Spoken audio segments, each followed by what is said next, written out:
Olá, eu sou a Beatriz Alcântara, sou professora em formação do curso de Pedagogia na Universidade São Judas Tadeu, no campus Moca, e eu me encontro no 6º semestre. Esse vídeo faz parte do projeto Leja da Universidade e de estágio, e eu estou sob orientação da professora Cristiane Simões. Bom, o tema desse vídeo será sequência didática. Ele será dividido em 3 momentos. Primeiro, eu vou retomar o que é didática, em seguida, o que é uma sequência didática e terceiro, como organizar uma sequência didática. Bom, a didática ela pode ser considerada um campo da ciência pedagógica, voltada para a formação dos educandos e desenvolvimento do trabalho docente.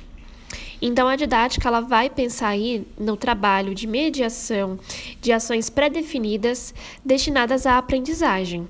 Vai criar estratégias, condições que assegurem a construção a didática proporciona um exercício para o docente de entender, compreender o processo de aprendizagem, como esses alunos aprendem, quais as condições que influenciam para esse aprendizado, para que então possam ser elaboradas aulas, estratégias para que eles alcancem os objetivos necessários. O que vem a ser então sequência didática? Trata-se de uma forma de organizar o trabalho pedagógico em função do que os educandos precisam aprender. Uma série de atividades que estão articuladas, que possuem uma lógica de sequência, com etapas e que busca favorecer a aprendizagem dos educandos. É importante saber que sequência didática não é a mesma coisa que plano de aula. O plano de aula, ele diz respeito a apenas uma aula. A sequência didática, não. Ela vai trabalhar uma série de atividades que estão atreladas a uma temática ou a mais de uma temática, caso o professor ou a professora prefira trabalhar de maneira interdisciplinar. Além disso, a sequência didática, ela é um trabalho cooperativo. Os planos de aula, geralmente, são feitos em reuniões de planejamento exclusiva de professores. A sequência didática, ela possibilita que os alunos tenham acesso à estrutura do projeto, onde ele começa, o que vai ser feito nesse percurso e quando ele se encerra.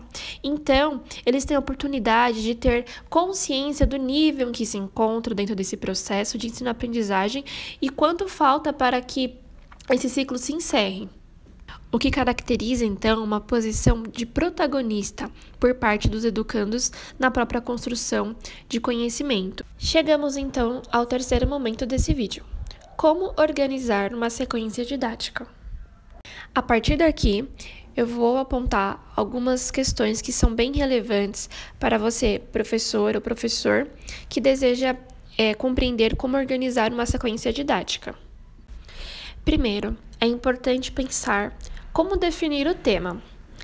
A escolha do tema da proposta, ela não pode ser aleatória. Para isso, é necessário saber quais os conteúdos serão mais relevantes para a turma. Então, é fundamental dialogar com a coordenação e demais docentes, dialogar também com a sua turma, realizando sondagem. E o momento da sondagem, muitas vezes, alguns professores acham que é só perguntar para a turma o que vocês sabem sobre tal assunto. E essa etapa da sondagem, ela já é uma situação de aprendizagem e ela precisa também ser bem planejada. Então, ao invés de simplesmente perguntar para os alunos o que eles sabem sobre tal assunto, é fundamental que essa sondagem seja planejada, uma atividade prática, dinâmica, para que os discentes possam compartilhar o que já sabem de maneira fluida. É fundamental não engessar o momento da aprendizagem. Tratando-se da EJA, por exemplo, é importante que esses jovens e adultos sintam-se seguros, fortaleçam a autoestima dele para compartilhar o que já sabem, para que não se sintam pressionados ou inferiores perante os colegas e o docente.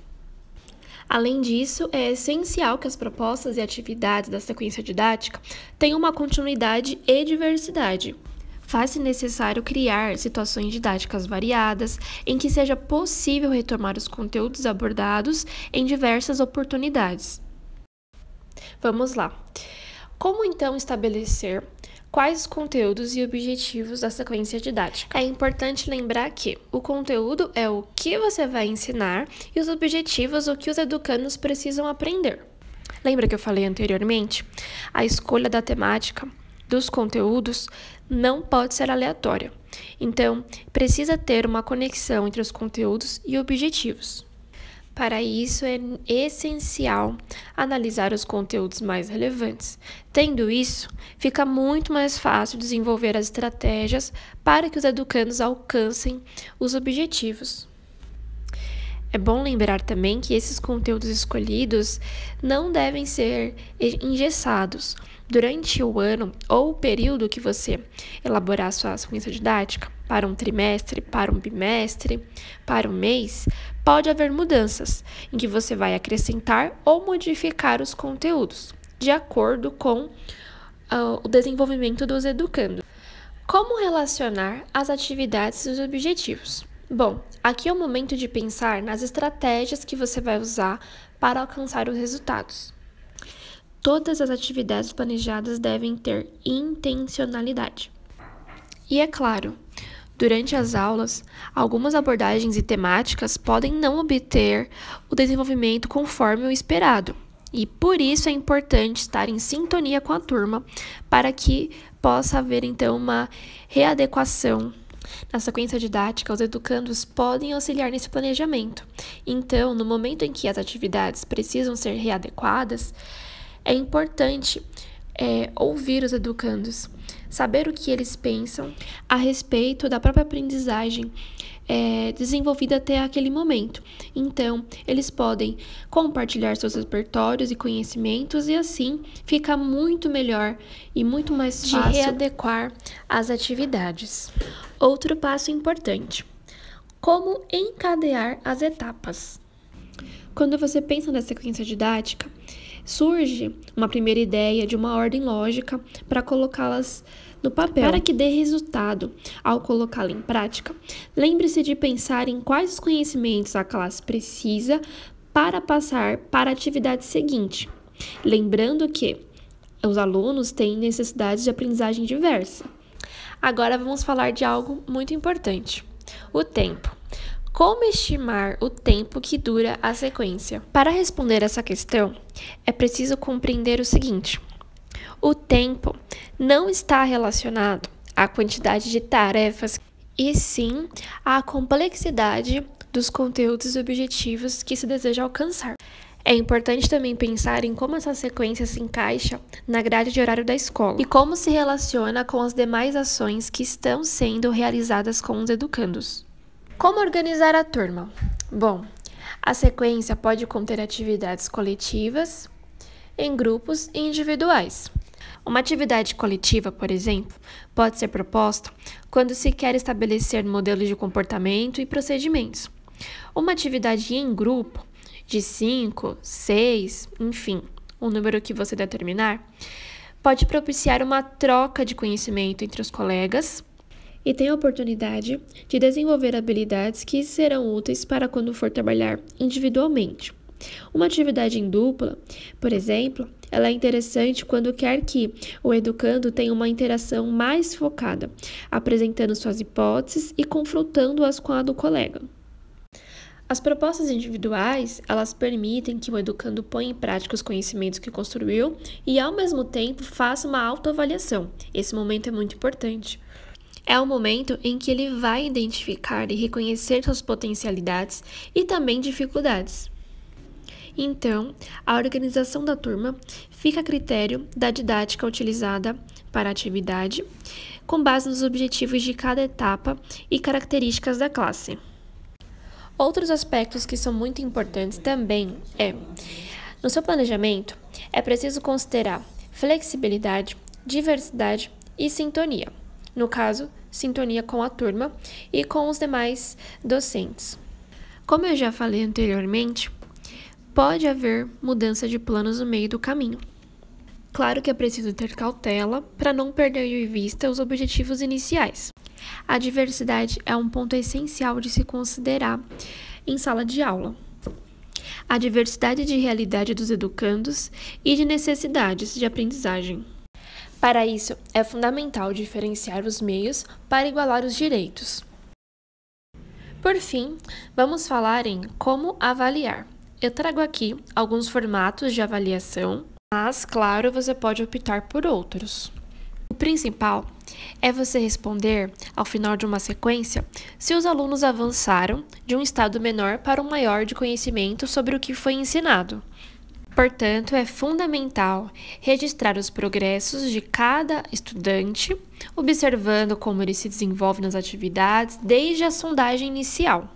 Além disso, é importante pensar em atividades avaliativas propriamente ditas, como trabalho, projetos, propostas que estão diretamente ligadas aos conteúdos dessa sequência e ao nível de aprendizagem dos educandos. Desses 3 formatos de avaliação que eu trouxe, temos a avaliação diagnóstica, que pode ser realizada no momento da sondagem para conhecer o educando e em outras etapas também.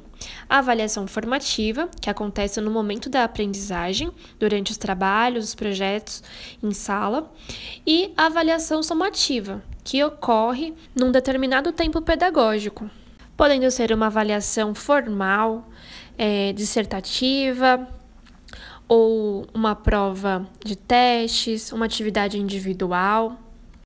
Enfim, há variadas formas de avaliar.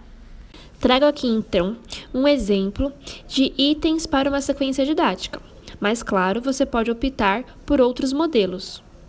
Esse modelo foi esquematizado pelo professor Dr. Ivan Cláudio Guedes, geógrafo e pedagogo, e eu vou deixar aqui o blog dele disponível para consulta. Temos, então, no documento a identificação do professor, turma, disciplina, claro, o tema que vai ser trabalhado, os conteúdos, elencar os objetivos, anotar o tempo da sequência didática, a quantidade de aulas previstas, a forma de organização da turma, junto com a descrição das aulas, pensando em introdução, desenvolvimento e conclusão.